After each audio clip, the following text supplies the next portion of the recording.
I'll be teaching you how to make your very own Jelly Things plushie keychain. I worked and experimented to make this project as simple and straightforward as possible so that it's perfect for crochet beginners. The Jelly Things are characters from my debut picture book, The Jelly Things Get Their Wings, but you don't have to know anything about the book to follow along. This pattern is made in 2 steps. In the first step, we'll make a simple single crochet square. In the second step, we'll turn this square into a pouch using a running sewing stitch. We'll then stuff the pouch using yarn as stuffing before tying it off. There will be optional keychain instructions provided at the very end. I recommend taking a few days to get familiar with these crochet basics before beginning. Crochet slip knot, crochet chain stitch, and single crochet stitch. You can search up these exact terms to find some example videos. All of that aside, if you're ready to make your plushie keychain and maybe one of your very first crochet projects ever, then let's begin. For this project, you'll need the following supplies. Size 5.5 crochet hook, also known as size I or size 9, size 4 medium weight yarn, an optional but recommended a crochet darning needle. This is a kid-safe crafting needle. But if you don't have a darning needle, no worries, I'll give you alternative instructions as we go along. I also have a free PDF for this project. I recommend having this PDF on hand to help you out as we go along. So once we have all of our supplies and the optional PDF, it's time to begin with step number 1.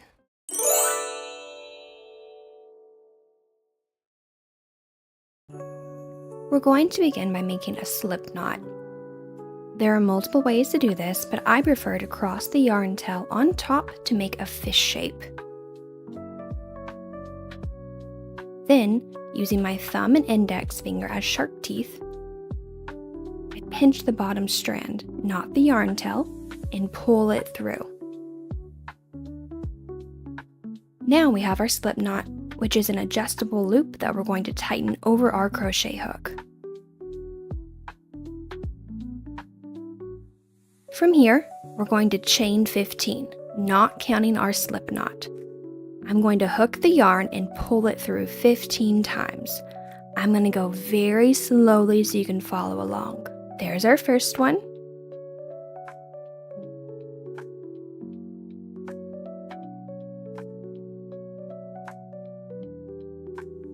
Two,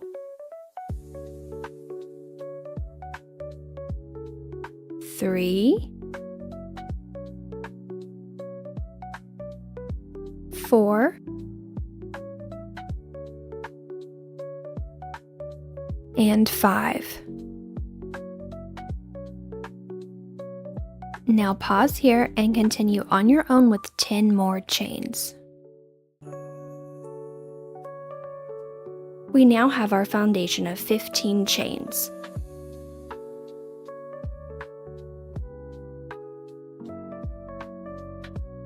Our entire project will be built on this foundation chain. To begin our first single crochet row, chain 1 turning stitch. Turning stitches are border stitches and, like our slip knot, they are structural, so we don't count them in our main stitches. You'll do a turning stitch at the end of every single row. Turn your work and put your crochet hook through the second chain from your hook. So not the one your hook is connected to, but the one right after. We're now going to do our first single crochet stitch. Stretch your hook and grab your yarn and pull it through the chain. You now have 2 loops on your hook. Hook your yarn and pull it through both loops. You've now finished your first single crochet stitch. We now need 14 more single crochet stitches. For the second single crochet, once again push your hook through the next chain, hook your yarn, and pull it through. You now once again have 2 loops on your hook. Hook your yarn and pull it through both loops. You've just finished your second single crochet stitch.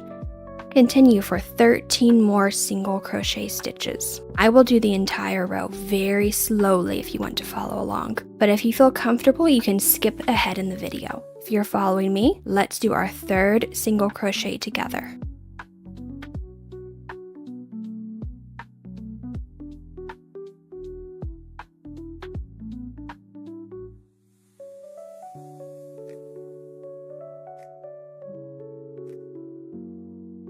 And remember, we're not going inside the chain our hook is connected to, but the one right after. So not the big gap, but the small one.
We now have 2 more chain stitches left.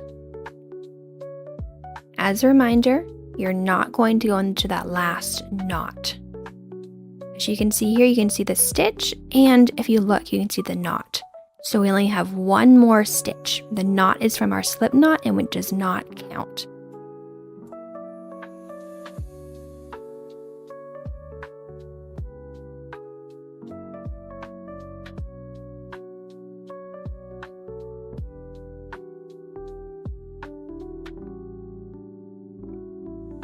Congrats!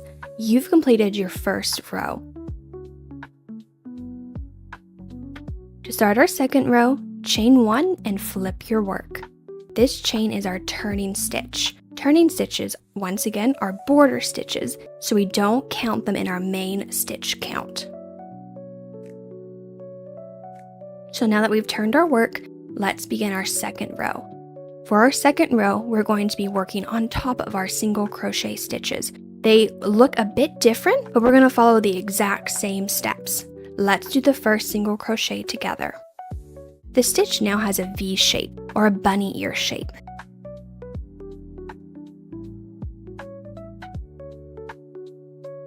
Go underneath the entire V shape.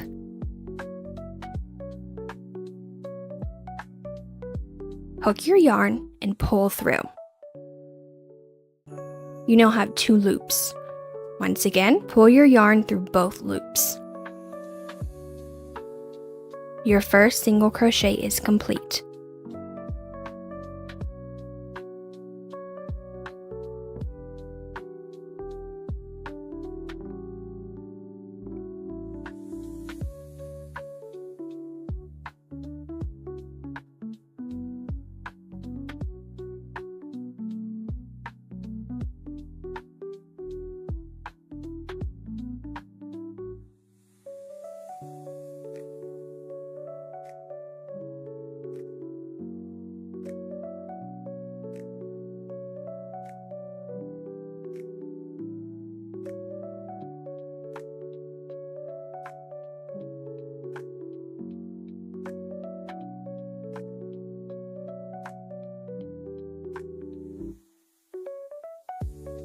I'm now working on my 5th single crochet in this row. We're going to pause here. I'm going to have you on your own continue with 10 more single crochets. Let's walk through how to end this row. You'll see I have 2 more remaining with that edge stitch at the very end. So I'm going to do my 14th stitch here. And there's only 1 more V left. It can be very confusing, but remember the knot and the borders, they're all structural support, so we're only crocheting into those V or bunny ear shapes.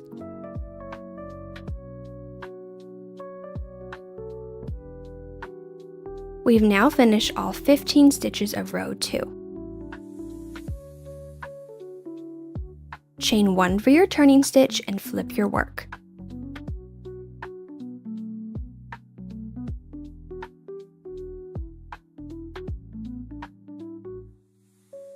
Let's continue with 15 more single crochet stitches.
We've just completed our 3rd row.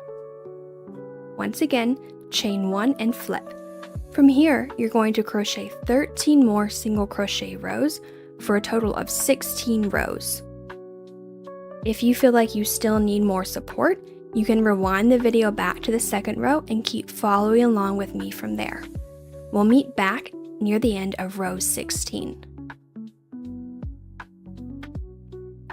We've now completed 16 single crochet rows. There are tiny little squares all throughout, and each tiny square is 2 single crochet rows. So let's count together.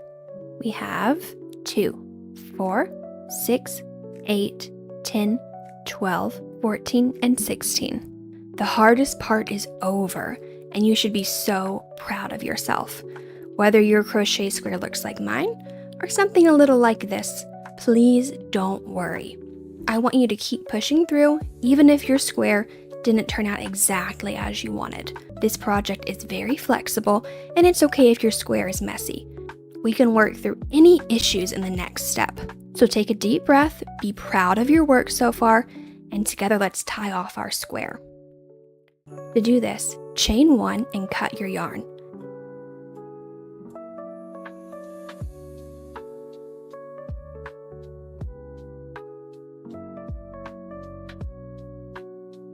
Then pull the loop all the way through. This secures our yarn, so if you tug at the ends, it won't unravel. Take a moment here to stretch and take a break. When you're ready, you can join me for part 2.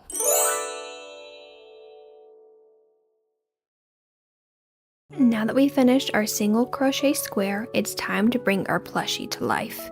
In this step, we'll be turning our crochet square into a pouch using a running sewing stitch.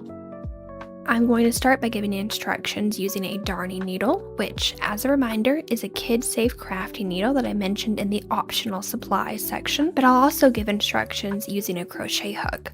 So feel free to skip around to the section you need using the timestamps below. If you're using a darning needle, start here with me. To thread a darning needle, simply pull a few inches of yarn through the eye of the needle. And that's it. It's a lot easier than trying to thread a regular sewing needle. You can also tie it in a loose knot if you want it more secure. I'll be using a contrasting yarn so you can see what I'm doing a bit better. Measure roughly 1 inch by 1 inch inside the square. This will be about 1 little square by 1 little square in size. The outside perimeter of the square will become the legs or goo of your jelly plushie, and the inner area will become the head. So you can experiment with different measurements if you want to. For example, if you want fluffier legs and a smaller head, you can make your measurements a little bit more inward. So now, I'm going to take my darning needle up through the tiny hole in between the small squares, as in between the 2 single crochet rows. Pull a good foot of yarn through with you. Next, locate the next small square above you, and push your needle through the center of that square. And that's the basics of a running sewing stitch. We'll be making a wave pattern with our yarn as we sew up and down the perimeter of our square.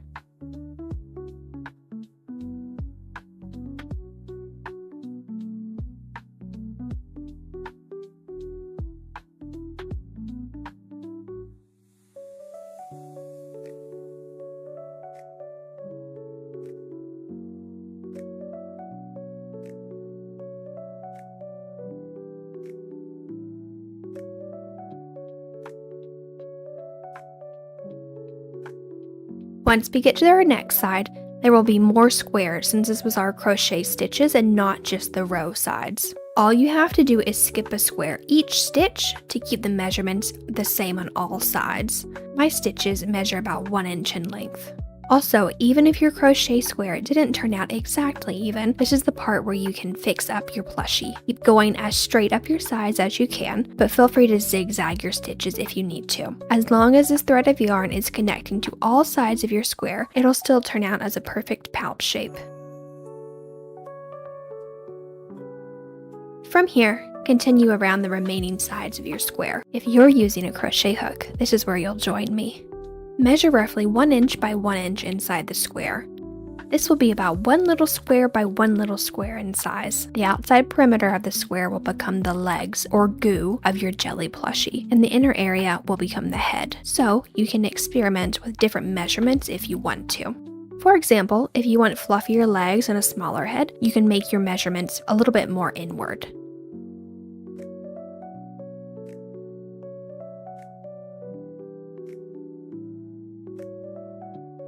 Now, I'm going to take my crochet hook and use it to push through a strand of yarn through the tiny hole in between the small squares, as in between the 2 single crochet rows. I'll be using a contrasting yarn so you can see what I'm doing a bit better. Pull a good foot of yarn through with you. Locate the next small square above you and push your yarn through the center of that square.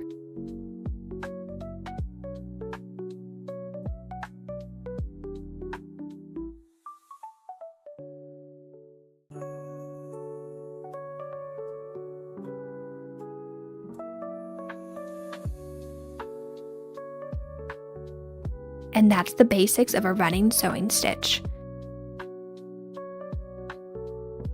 We'll be making a wave pattern with our yarn as we sew up and down the perimeter of our square.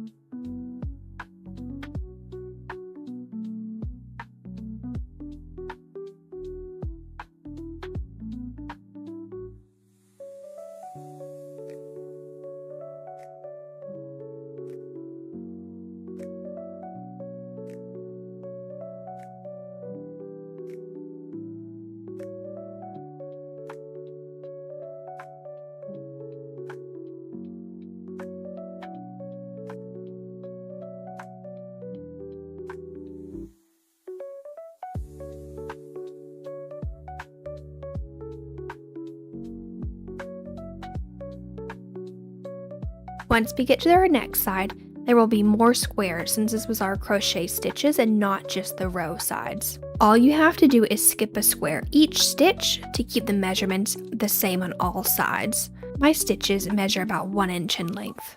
Also, even if your crochet square didn't turn out exactly even, this is the part where you can fix up your plushie. Keep going as straight up your sides as you can, but feel free to zigzag your stitches if you need to. As long as this thread of yarn is connecting to all sides of your square, it'll still turn out as a perfect pouch shape. From here, continue around the remaining sides of your square. Now that we've all rejoined back together, let's begin by cutting our yarn from the yarn ball. If you haven't already, try to leave the tails at least a few inches long. Pull both ends of the yarn, the starting tail and the ending tail, and pull them tight together.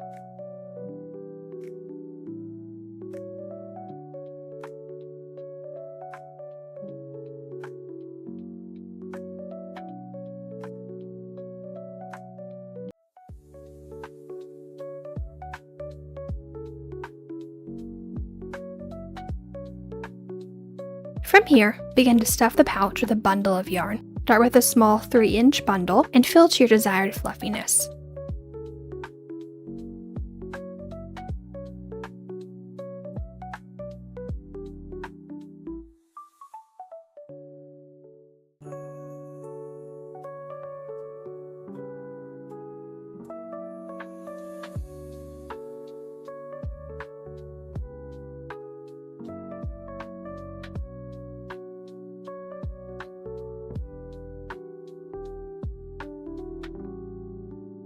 I go back in and add a couple more inches for about 5 inches of yarn filling. It doesn't have to be exact. You can test and experiment with different amounts until you're happy with the shape. After stuffing to your desired fluffiness, pull the yarn tails tight, and then double knot to tie off. If your plushie isn't looking exactly how you'd like it to, you can always pause here and go back to the previous steps to redo your running stitches. But I encourage you to keep pushing through because you're so close to completing your very first plushie.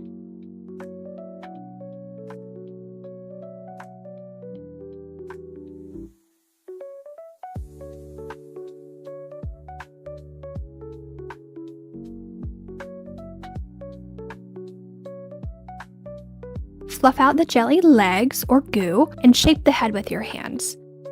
Tuck the yarn tails into the center.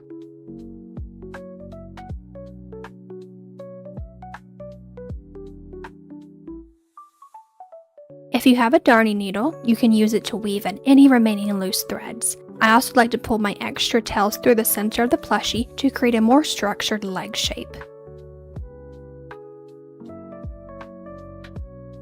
If you have a crochet hook, you can use it to weave and pull the remaining tails through, or use it to stuff the tails inside the plushie. And just like that, we have a plushie. Take a moment here to stretch and take a break. You should be so proud of all your hard work so far. If you want to, you can absolutely end the tutorial here, but I recommend sticking around for the optional keychain steps and sewing up the plushie.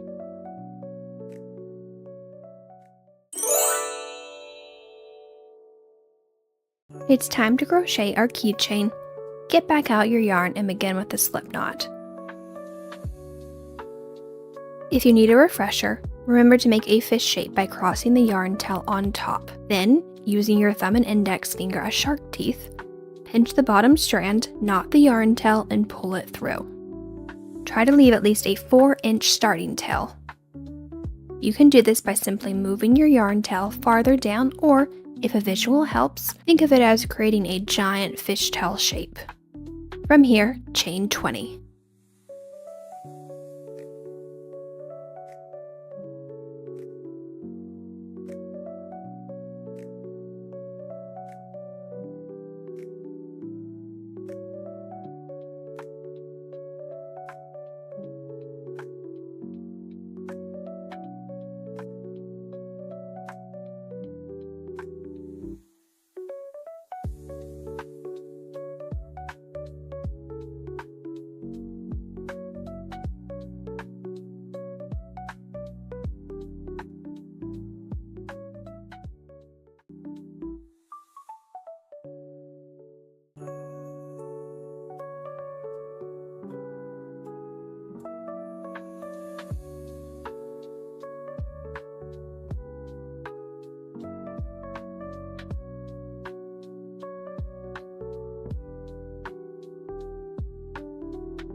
After finishing your chain 20, chain 1 and then cut your yarn, again leaving at least a 4-inch yarn tail, and pull your yarn all the way through.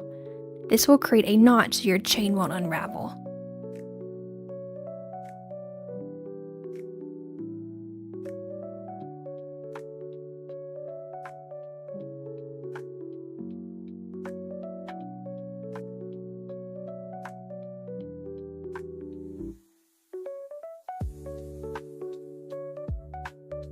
Now it's time to locate where you want to attach your keychain. Using either your darning needle or crochet hook, loop the 4-inch tails under the same single crochet stitch. Locate a center stitch loop and push your first tail through and then your second tail through in the opposite way. This will create an X shape.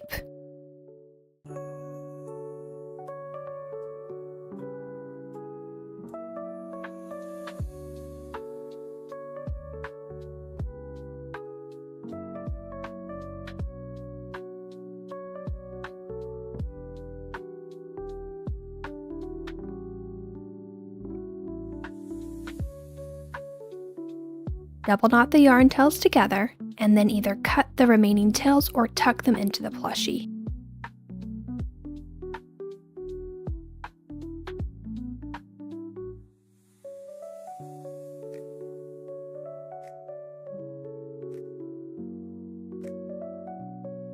And just like that, you've made a crochet plushie keychain. But to make sure our plushie is nice and secure and all of its yarn stuffing doesn't fall out, let's move on to our final step.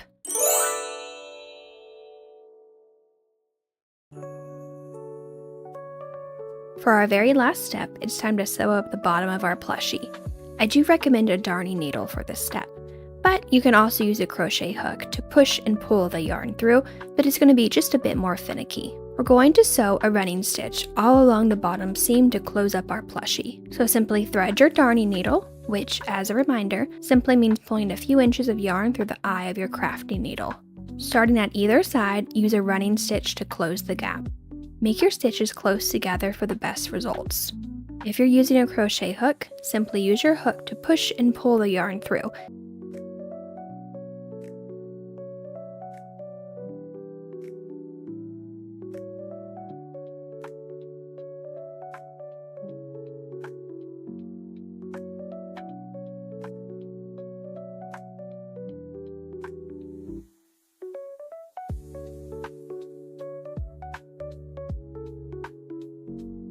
Cut the yarn tail and double knot the ends. You can either trim the ends or tuck them inside the plushie center.